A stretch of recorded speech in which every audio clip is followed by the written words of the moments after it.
দুর্যোগ ব্যবস্থাপনা ও ত্রাণ প্রতিমন্ত্রী ইঞ্জিনিয়ার এম ইকবাল হোসেন বলেছেন, নির্দিষ্ট কোনো সময় নয়, বন্যার্তদের পাশে সরকার সব সময় সহযোগিতা করবে। শুক্রবার বিকেলে সাভারের আমিন বাজারে মিরপুর মাফিদ ই আম স্কুল অ্যান্ড কলেজ বৃক্ষরোপণ ও মাঠ পরিদর্শন শেষে তিনি এসব কথা বলেন। তিনি জানান, সরকার দুর্যোগ মোকাবেলায় প্রস্তুত এবং সাভার উপজেলা প্রশাসনের কার্যক্রমে সন্তোষ প্রকাশ করেছেন।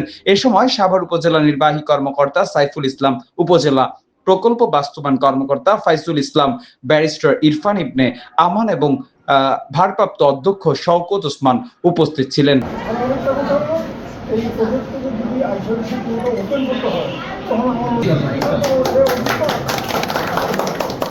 আজকে আসলাম, খালি একটা চেহারা দেওয়া গেল ঢাকায় আর 205 খাওয়ার মানুষের কষ্ট দূর করবে।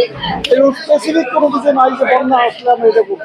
বন্যা আসলে মানুষের ভালোর জন্য, সুবিধার জন্য যা করা